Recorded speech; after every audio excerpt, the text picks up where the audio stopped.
क्या वो जब एक बच्चे ने निधि वन में छिपकर रात के समय भगवान श्री कृष्ण और गोपियों की रास लीला अपने मोबाइल में रिकॉर्ड करने की कोशिश की। दोस्तों, इस कहानी में आगे बढ़ने से पहले मैं ये क्लियर कर देना चाहता हूँ कि आखिर रास लीला क्या होती है। दरअसल रास लीला नृत्य को कहा जाता है। बहुत सारे लोग के दिमाग में ये कंफ्यूजन और गलत धारणा होती है कि भगवान श्री कृष्ण गोपियों के साथ रास लीला क्यों बनाते थे। मैं क्लियर कर दूं, रास लीला यानी कि सिर्फ और सिर्फ नृत्य, यानी कि एक तरह का डांस होता है। एक तरह का डांस करने में मुझे नहीं लगता कि कोई आपत्ति या बुराई किसी को भी होनी चाहिए। खैर, आगे बढ़ते हैं। ये कहानी है हिमांशु नाम के लड़के के साथ बीती हुई, जो कि सन 2018 के नवंबर महीने के आसपास बीती होगी। हिमांशु, जो जलंधर का रहने वाला था, ये ऐसे परिवार में जन्म लिया था जिस परिवार में भगवान श्री कृष्ण को बहुत माना जाता था। घर के सभी लोग भगवान श्री कृष्ण के समय समय पर बात करते रहते थे, एक दूसरे को कहानी सुनाते थे, और इनमें सबसे आगे बढ़कर थे हिमांशु के दादाजी, जो कि डेली रात में एक नियम सा बना लिया था कि सोने से पहले हिमांशु को हमेशा भगवान श्री कृष्ण की कहानी सुनाते थे। और साथ ही साथ ये भी अक्सर बताते थे निधिवन एक ऐसी जगह है वृंदावन में जहाँ पर भगवान श्री कृष्ण आज भी प्रकट होते हैं गोपियों के साथ। वहां पर जितने भी सारे पेड़ हैं वो मामूली पेड़ नहीं है, और खुद गोपियां हैं। हिमांशु इसी कहानी को सुन सुनकर बड़ा हुआ था। अब वो जितने भी बड़ा हुआ था, वो इस चीज के ऊपर ट्रस्ट नहीं कर पाता था कि हालांकि हिमांशु भगवान के ऊपर विश्वास करता था, भगवान श्री कृष्ण के ऊपर विश्वास करता था, लेकिन उस चीज को नहीं मान पाता था कि भगवान श्री कृष्ण क्यों यहाँ पर धरती पर साक्षात रूप में प्रकट होते हैं। उसे ऐसा लगता था नहीं होते होंगे, ये तो सारी बातें ऐसी अफवाह हैं। बस इसी सोच को लेकर हिमांशु आगे बढ़ता है अपनी जिंदगी में, और एक दिन ऐसा आता है कि उसका एक दोस्त की बहन की शादी रहती है। उसका दोस्त कहाँ का रहने वाला? वृंदावन का। यहाँ से कहानी यू टर्न लेती है। हिमांशु को जैसे ही पता चलता है कि मेरे दोस्त की बहन की शादी है, तो वो इस मौके को गवाता नहीं है और वृंदावन पहुंच जाता है। वो काफी ज्यादा एक्साइटेड था, इसलिए नहीं कि उसके दोस्त की बहन की शादी है, बल्कि अब वृंदावन जो आ गया है उसे निधिवन में किसी बहाने से एंटर करने की जरूर कहीं ना कहीं से अनुमति मिल जाएगी। ये फिर वो अंदर घुसने की जुगाड़ बना लेगा। शादी निपटती है, हिमांशु के घर जाने का दिन भी आता है। अब एक्जैक्टली घर जाने के एक दिन पहले हिमांशु अपने दोस्त से कहता है क्यों ना हम रात में निधिवन चलें, वहां पर जो कुछ भी होता है उसे अपने मोबाइल में रिकॉर्ड कर लें। अगर कुछ डिफरेंट होगा, कुछ यूनिक होगा, पूरी दुनिया को बताएंगे, पूरी दुनिया को दिखाएंगे और रातों रात वायरल हो जाएंगे। लेकिन उसकी ये बात उसका दोस्त सुनता है, जो कि वृंदावन में रहने वाला था। वो ये सुन के साफ साफ मना कर देता है, बोल देता है कि नहीं, मैं नहीं जा सकता, वहां पर भगवान श्री कृष्ण आते हैं और मैं किसी की अनुमति के बिना, यानी भगवान श्री कृष्ण की अनुमति तो होगी, यानी किसी की भी अनुमति के बिना मैं उनकी प्राइवेसी में दखल नहीं दे सकता। और हम किसी चीज को और हम शूट करने की मोबाइल से कोशिश करेंगे तो वो एक तरह से प्राइवेसी को ही नुकसान पहुंचाने की हम हरकत कर रहे हैं, जो कि बहुत गलत है। यहाँ पर तो भगवान है, बहुत सारे लोग की श्रद्धा इन्वॉल्व है। ये सोचकर हिमांशु बड़ा हैरान होता है। वो सोचता है कि यार, मेरा दोस्त तो यंग है, ये सारी चीजों पर कैसे विश्वास कर सकता है। उसे लगता है कि ये सारी जो कि एक फैलाई हुई अफवाह है, मेरा दोस्त भी उसमें शामिल हो गया। वो इग्नोर कर देता है। वो अभी भी नहीं मान रहा था अपने दोस्त की बात सुनकर कि भगवान श्री कृष्ण वहां पर आते होंगे। सोचता है कि खैर जाने दो, मैं अकेले ही जाऊंगा इस काम को अंजाम देने के लिए। लगभग 3 बजे का वक्त होता है, दोपहर का 3 बजे, रात का नहीं। वो वृंदावन में जाता है, वृंदावन के मंदिर में जाता है, भगवान के दर्शन करता है, और 3:15 बजे के आसपास, 3:30 बजे के आसपास वो निधिवन के मेन गेट के सामने पहुंच जाता है। अब मेन गेट के सामने पहुंचने के बाद वो इंतजार करने लगता है कि कैसे लोगों की नजर से बच के मैं यहाँ एंटर करूं। जैसे ही आसपास के लोग इधर उधर देखने लगते हैं, वो अंदर एंटर कर जाता है। अब वो लोगों की नजर से क्यों बचता है?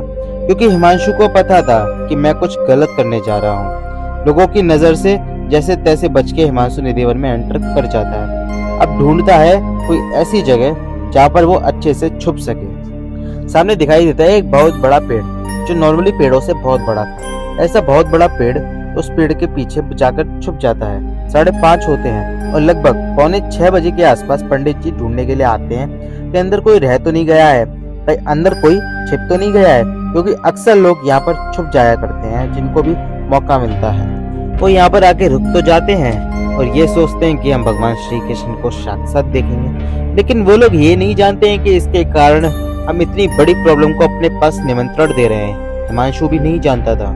इस प्रकार से वो रुक जाता है। पंडित जी जांच करते हैं निधिवन की और वहां से चले जाते हैं। हिमांशु ने जब एंटर किया था वहां पर बहुत सारे बंदर थे, पक्षी थे, लेकिन वो नोटिस करता है कि जैसे ही मंदिर के पट बंद होते हैं, पट बंद करने का समय होता है, निधिवन के पट बंद करने का समय होता है, सारे जानवर यहाँ से भागते जा रहे हैं। जितने भी बंदर थे 6 बजे के आसपास वहां से गायब हो चुके थे। जितने भी पक्षी थे आसपास वो भी गायब हो चुके थे। हिमांशु तो इस बात से भी हैरान हुआ था कि नीचे कुछ कीड़े मकोड़े रेंग रहे थे, अब वो भी गायब हैं। उसे अब नीचे कीड़े भी एक चींटी तक नहीं दिखाई दे रही थी। ये दृश्य देखकर हिमांशु अब मन ही मन घबराने लगा था।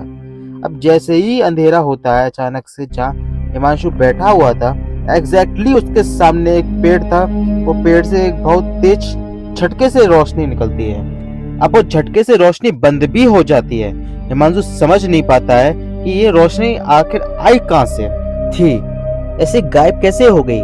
हिमांशु सर उठा के इधर उधर देखने की कोशिश करता है। वो सोचता है कि शायद ऊपर से किसी ने लाइट मारी होगी, लेकिन हिमांशु किसी को नहीं पाता है। अब वो सारी चीज में लगाई हुआ था, समझने की कोशिश कर रहा था कि अचानक से उसे घुंघरू जैसे कुछ आवाज आने लगती है। अब हिमांशु डरना शुरू कर देता है, क्योंकि घुंघरू की आवाज अक्सर लोगों के लिए डरावनी होती है। क्योंकि बचपन से हम भूतिया फिल्मों में ये देखते आते हैं, लेकिन यहाँ पर कुछ भूतिया नहीं था, यहाँ कुछ अलग था कि हिमांशु विश्वास करने के लिए तैयार ही नहीं था। यहाँ पर छुपा हुआ था एक बहुत ही बड़ा दैवीय राज। खैर आगे बढ़ते हैं। हिमांशु अभी भी घुंघरू की आवाज को ढूंढने की कोशिश कर रहा था। खैर आगे बढ़ते हैं। हिमांशु अभी उस घुंघरू की आवाज को ढूंढने की कोशिश करने लगता है कि आवाज कहाँ से आ रही है। तभी अचानक से वो क्या पाता है कि जिस पेड़ के पीछे वो छुपा हुआ था, वो पेड़ उससे कुछ आगे बढ़ चुका है।